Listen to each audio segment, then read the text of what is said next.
¿Buscas una salsa cremosa, otoñal y lista en menos de 15 minutos? Yo te la enseño.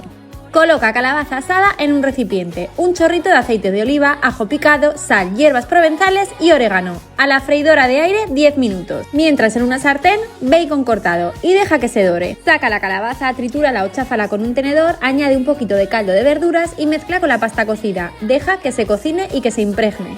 Emplata con el bacon crujiente, unos trocitos de burrata que se funden con el calor y ¡listo! Y recuerda, lo saludable también se disfruta.